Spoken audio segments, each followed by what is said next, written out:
Karl Rove, former White House Deputy Chief of Staff, President George W. Bush, and a Fox News contributor. And Happy New Year to you, sir. And good morning. Same to you, Bill. There in Austin. I got a couple of things to go through. You ready? Ready. All the tweets on Iran, Pakistan, Palestinian leadership, North Korea.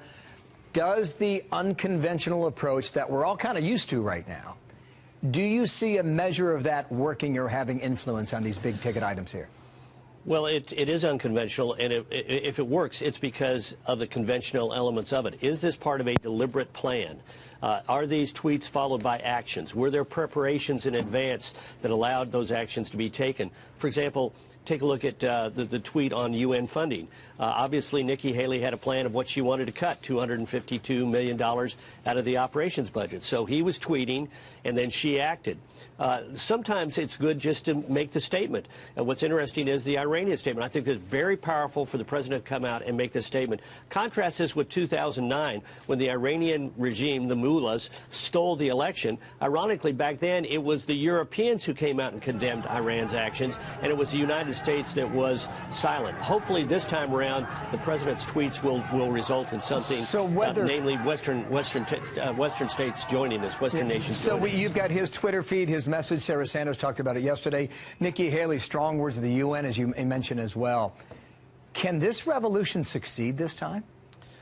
Well, it's going to be difficult, but it is important for us to continue to stand by the side of people inside Iran who want a peaceful country that lives in peace and security with its neighbors. And remember, this is being prompted by the revelation that vast sums of money given to the Iranian regime, many of it from the United States, as a result of the nuclear deal, were used not to better the lives of ordinary Iranians, but were used to support foreign interventions abroad in Yemen and Syria and elsewhere in the Middle East to essentially underwrite terrorism. And it's the ordinary Iranians saying, why are you taking the money that should be going to make us more prosperous?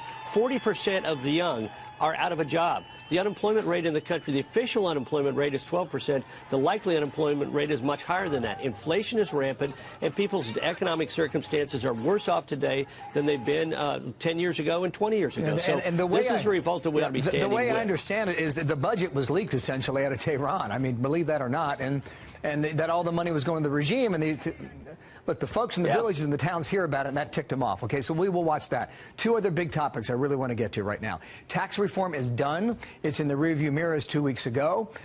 Do you believe this majority government has it in them to get another big piece of legislation done in 2018? Yes or no? Yes, I think they will get a DACA fix with enough border security that President Trump can sign it. That, I think, will be the biggest accomplishment. There might be some welfare reform stuff done, but it's going to be small ball. I think it's unlikely that requiring now 60 votes in the Senate, that big things are going to get done. And I'm dubious about an infrastructure bill. Republicans are not excited about a $1 trillion stimulus bill. It didn't work under Obama. On the other hand, Democrats don't like public-private partnerships. They might be able to find something, but it's going to be well less than the $1 trillion the president talked about. Okay, we'll watch for that then. Third topic, Mitt Romney, U.S. Senator.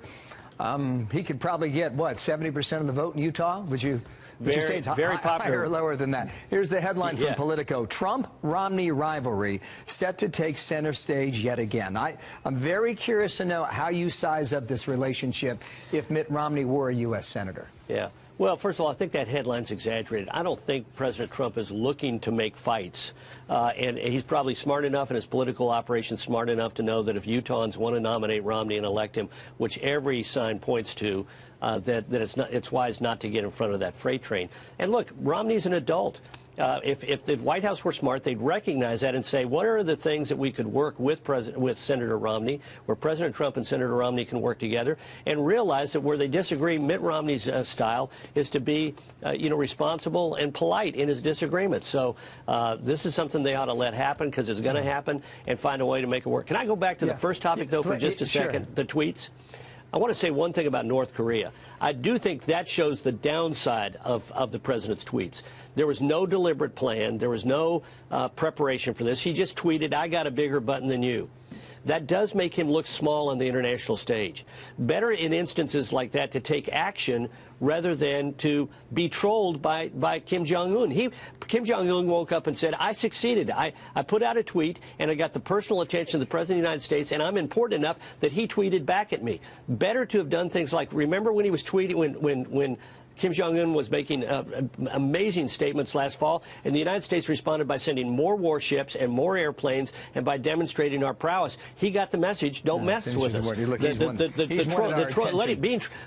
Being trolled by Kim Jong-un is not a good foreign policy He's wanted our attention for decades. Carl, thank you, brother. Carl Rove there in Austin, Texas.